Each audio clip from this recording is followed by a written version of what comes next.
अब एक नया इसमें अगला टॉपिक था वैश्विक नेटवर्क तत्परता सूचकांक। 2025 में भारत 36वें स्थान पर है। ये रिपोर्ट कब आई है? अप्रैल 2025 में आई। कब आई? अप्रैल 2025 में। किसने जारी करी? अंकटाड ने जारी करी है। और क्या नाम है रिपोर्ट का? वैश्विक नेटवर्क तत्परता सूचकांक यानी कि ग्लोबल नेटवर्क इंडेक्स। ठीक है। किस स्थान पर है? 36वें स्थान पर है।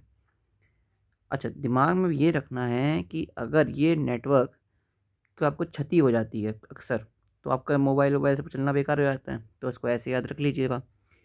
और इसके पहले इसकी क्या रैंक थी? तो इसकी रैंक थी 48। ठीक है। तो इसने कितने का जंप ले लिया है? ये आपने ले लिया 8 4 12 का, 12 का जंप ले लिया है। ठीक है। अच्छा, अब एक चीज़ ये बताइए कि इसमें कई कारक थे, ठीक है ना? जिसमें आईसीटी परिनियोजन, ठीक है, अनुसंधान, विकास गतिविधि और औद्योगिक क्षमता और वित्त, है ना?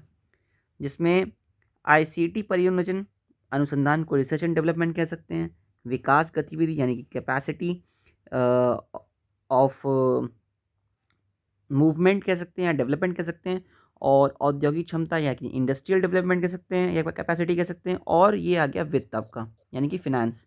ठीक है ना? इन सब के जो इंडेक्सेस हैं उनको जोड़ के ये फाइनल इंडेक्स आया होगा, है ना? तो क्या क्या है? जैसे आईसीटी तत्परता के मामले में भारत 99वें स्थान पर है।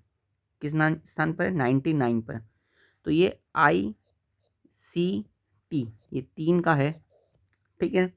तो एक कम, 100 लिखते हैं उससे एक कम, ऐसे आप दिमाग में कुछ ना कुछ आपको लिंकिंग रखनी पड़ेगी, जाकि जब आप बाद में कभी सोचो तो आपको थोड़ा सा याद आए। ठीक है ना? मानव पूंजी में 113वां यानी कि ह्यूमन कैपिटल में 113वां। तो कैसे याद रखेगा ये कि तेरी पूंजी, है ना? तो ये हो जाएगा। भारत अनुसंधान एवं विकास में तीसरे स्थान पर है। ठीक है। रिसर्च एंड डेवलपमेंट में थर्ड नंबर पर है। कैसे याद रखोगे इसको? देखो, रिसर्च जो होती है वो पहला एक्सपेरिमेंट हुआ, दूसरा एक्सपेरिमेंट हुआ और फिर तीसरा एक्सपेरिमेंट हुआ, है ना? तो तीसरे एक्सपेरिमेंट पे जाके रोकना है। मुझे पता है कि आप कहेंगे फिर से दूसरे पर रोक लेते हैं। थोड़ा सा एक दो बार इसको रिपीटेशन करेंगे, दिमाग में थोड़ी सी पिक्चर बनेगी। ठीक है। औद्योगिक क्षमता में भारत 10वें स्थान पर है। इंडस्ट्रियल डेवलपमेंट में, सॉरी क्षमता है तो कैपेसिटी बोलेंगे, इंडस्ट्रियल कैपेसिटी में। ये सारे पॉइंट्स बन सकते हैं इसमें स्टेटमेंट के फॉर्म में, क्योंकि करंट यूपीपीएससी और आरओ बहुत अच्छे पूछता है। तो औद ये इंडस्ट्रियल कैपेसिटी में 10वें स्थान पर है। तो 10वें स्थान पर जो है, उद्योगों ने आजकल सबको दास बना के रख दिया है। और फिनेंस में 70वें स्थान पर है। ठीक है, 70वें स्थान पर है। इसको आप दिमाग में रखिएगा।